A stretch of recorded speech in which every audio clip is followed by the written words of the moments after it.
Hello, hello, welcome everyone. This is going to be our June page out of Gnome Sweet Gnome by Teresa Goodridge. This is for the hashtag finishgnomesweetgnomewithashley for those of you that are participating. Again, you can do any page anytime. You don't have to follow the tutorials. You don't have to do the page we are doing if you don't want. The goal is just to motivate people to work in the book. So I picked this nice beachy page. I thought this would be a fun one to do to kick off summer and summer vacation. That's what we are having here. We are just getting started. I did start the beach on a video and then I got a phone call and something happened and it kicked it out. So we're just going to start from here. I will talk a little bit through what I've already done and why I'm doing it this way, and go from there. So I am going to do Prismacolors for this one. This is my favorite sand combination for an actual sandy look. You can also do more of like a yellowish if you're into that yellow goldeny sun.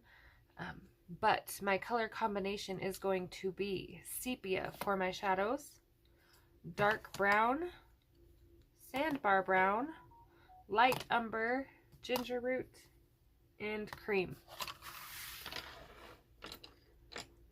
So what I did on the other video was I took my dark brown and I did up here by the water, just because when that water comes up, when the waves are coming up and going back, this part of the beach is going to be muddier. So I want this to look a little wetter and then more drier up here where they're building the sandcastle.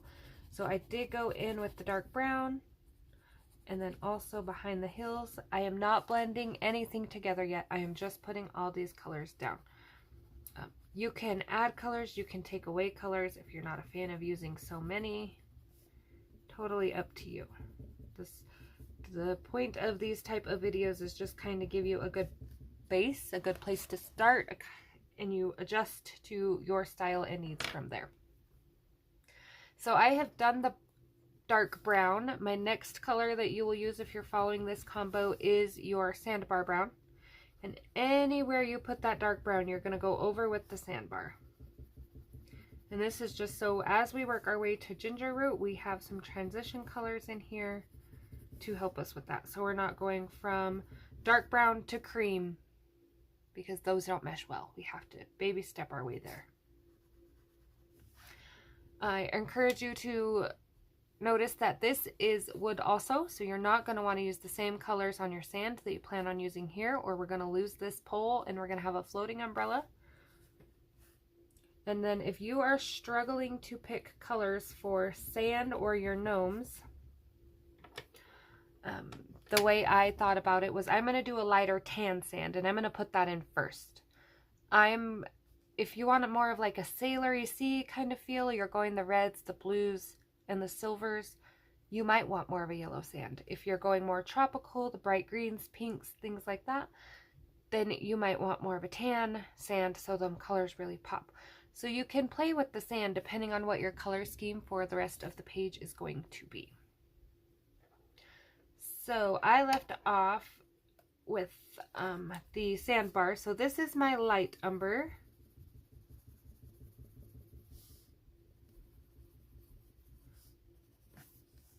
I'm not using a whole lot,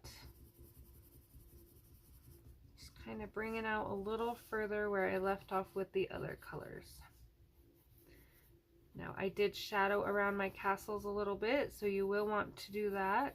Give your castle a little depth and dimension there.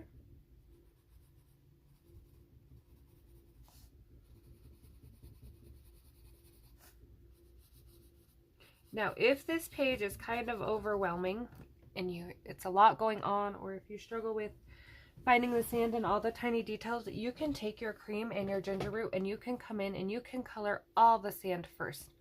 That will pop the sand out and then you can be like, oh, I need a shadow here, and you can kind of work backwards. I work dark to light. That's just the technique I've got into and that I like. There are exceptions when I don't, but for the most part I do like to work dark to light. If you are not sure of this combo, or if you want to see how it turns out before you jump in on it on your page, you can zoom to the end and see the somewhat finished product and decide, and then come back and watch it if you need to, or hang out. So now we're going to come in with that ginger root, and what I'm going to do is I'm going to fill all the rest of the white in. not necessarily blending yet, but we're gonna go ahead and get that sand color going. And you can see over here where I just skipped like all the colors here.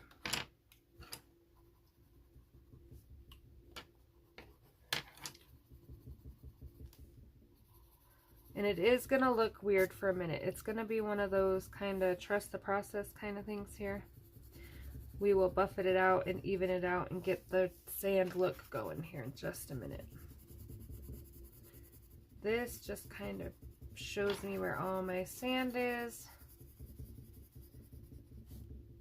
And it's a real nice color. So if I were to mess up and like color right here like I did right here, it erases out easy. Don't color your surfboard like I just did.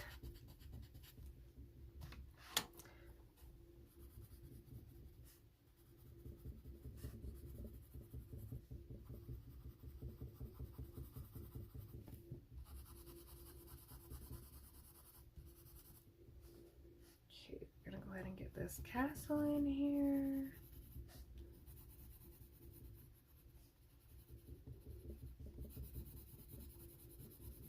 So again, trust the process.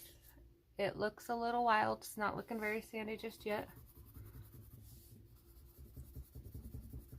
I still have a sepia and a cream I haven't used in my combination. So we will be coming back with the other colors and kind of touching it up. Thinking this is all sand right here. So I hope everyone is off to a great summer. I know this video is getting up and running a little late. We call it a kind of like a spring fair here. So our carnival came to town. We did figure 8 races, which if you are unaware is like a demolition derby.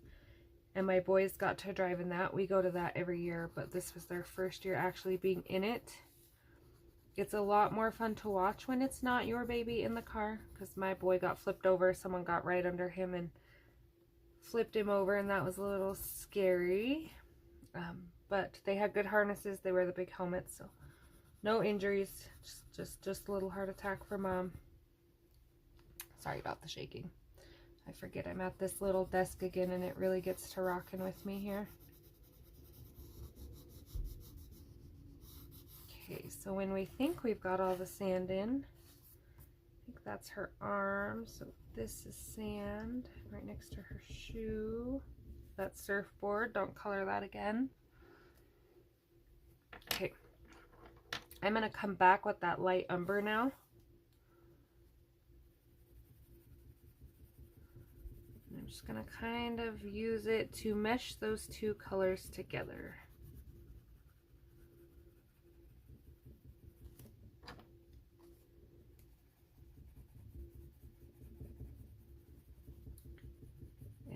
Cream if we need it.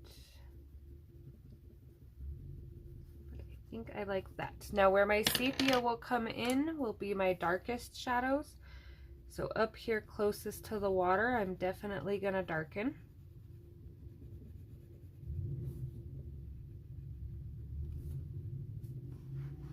Sorry, I was a little off camera for that.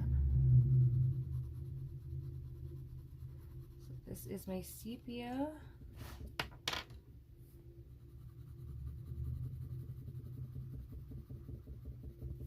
Again, I'm going just kind of blending everything out.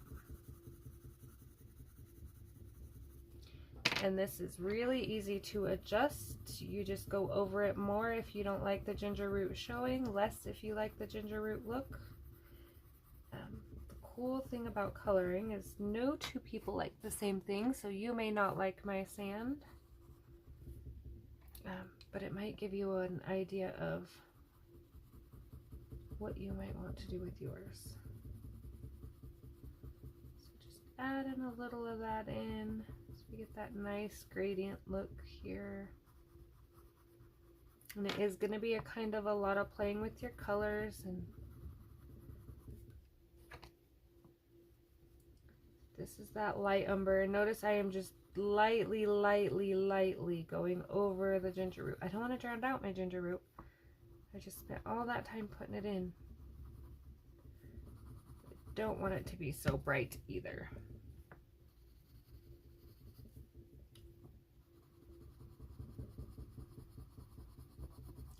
Okay, so give me 1 second to get a little bit of this larger area done so you can see the effect I'm going for.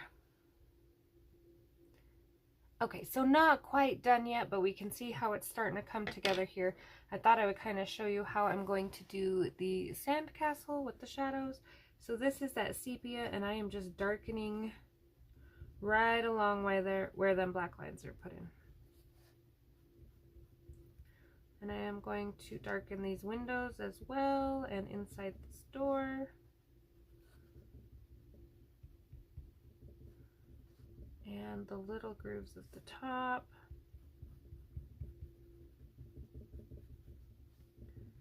And then that line at the bottom. And I'm going to take sandbar. I'm going to gently, circular motion, go over that sepia and pull outwards.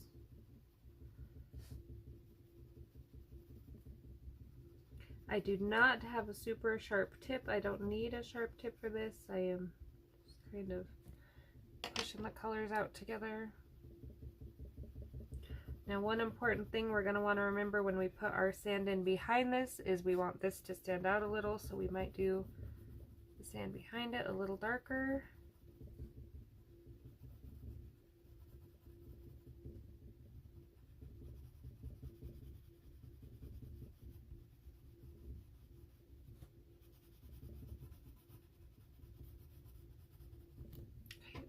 Come in with this here. Give it a little bit of character. I know it's all sand, but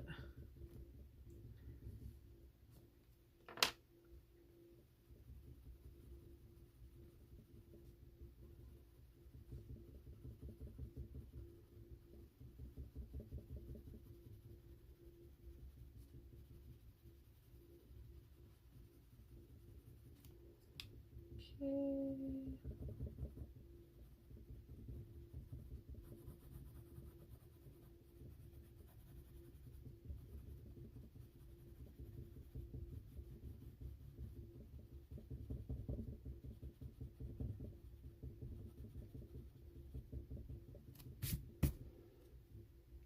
So there is our little castle, and then again I'm just going to kind of darken up behind it with this light umber, just so the castle itself will stand out a little more.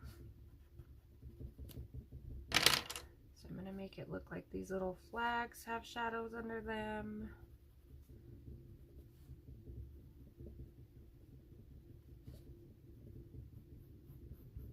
And I'm going to darken up these outside lines.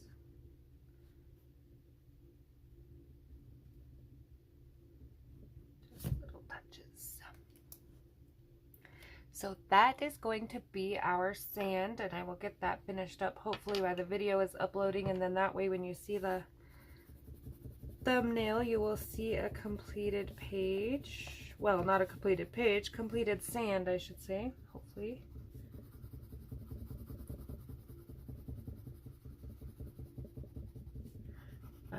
But quickly, while we're also here, we're gonna hop up here and do this water because I have the colors pulled for that already as well.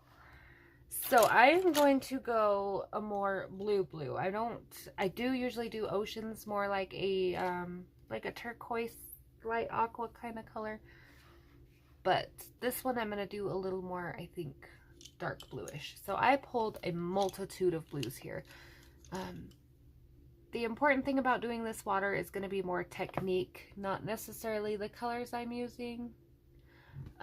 But if you are interested, I pulled indigo blue, Indian throne blue, Copenhagen blue, peacock blue, cloud blue, and permanent blue. We may not use all of these. Again, this is another one you might want to fast forward to the end, see if you like the water, then watch how I did it, because I'm not even sure what it's going to look like yet. I know I'm going to start with indigo. And I'm going to go over all the lines that Teresa has already put in. So it doesn't have to be perfect. All I'm basically trying to do with this is get rid of the black lines. That's it. So it doesn't have to be perfect. The choppier it looks, the more, you know, it'll just look, your water's choppy, the wind's blowing or something. Just get the black lines out. Now we are going to be a little darker around here, which is fine. It's going to make it look like this little inner tube is leaving a shadow in the water. And I'm trying not to rock. I apologize if that's rocking the camera real bad. I am back at my little desk for a moment. Not permanently again, but just a little. Just for this, hopefully. Okay, getting rid of those black lines.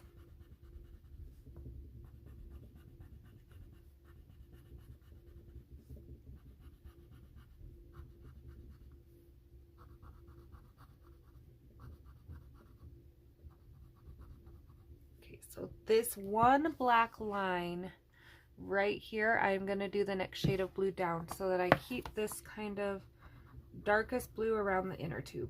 I do want that to look like a shadow. So I'm going to take that Copenhagen blue. And everywhere I just put that indigo blue, I'm going to go over it.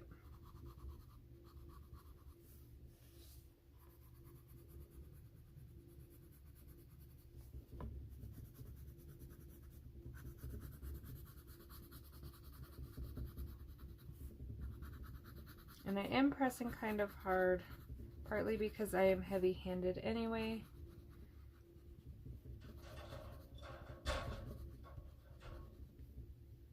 One second. Okay, I am going to try to finish this up quickly. There is a man climbing up on the roof to fix our vents or whatever, so he's got a ladder that I'm hoping won't be too loud while I finish this last little section here. So I apologize if there is any noise. Of course, it would be the day that I'm trying to video and catch up on everything that they'd show, but that's okay. We're gonna do our thing real quick like here.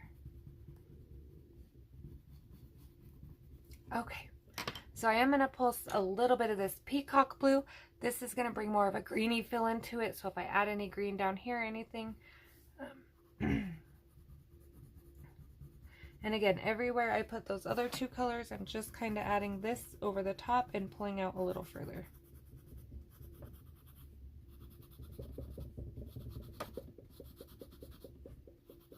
And I might have to go grab a white pencil, so if you need a white pencil, you go ahead and pull that, because I'm pretty sure I'm going to need one. My cloud blue might work. Okay, we're going to do the same with that permanent blue. And what we're going to do is we're going to go all everywhere except for like a couple white spots left open. So this is going to be kind of our filler color. And again, I'm working darkest to lightest. So if you are working lightest to darkest, you might want to start with your cloud blue. I find that for water, working dark to light works way better, because when it comes time to blend, you just take your lightest color and kind of go in the direction of your water.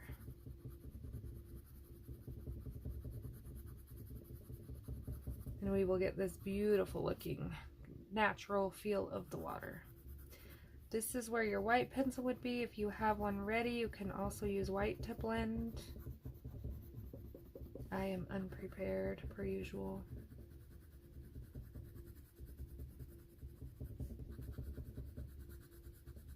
Now, if you feel like your dark is getting washed out, I wouldn't worry about it too much. I would continue through, finish blending out your water, then go back as needed. So I am going to add a little of this true blue over here. I don't want huge sections of light, but I do want enough to be like, there's a light spot in the water there kind of feel. Now we are going lighter toward the shore here. Keep that look. Blend real good. All right, so I am going to end it there just because I do have a lot of banging going on in the background. I will post this thumbnail, so hopefully you'll be able to see the sand and the water, and I will be back to finish the gnomes and the umbrella and all of that. Again, I appreciate everyone who is participating, joining in, sharing your images. It makes my heart so happy, even though I know I've been kind of in and out here lately. Questions, comments, requests, anything like that, please let me know. Happy June. Bye.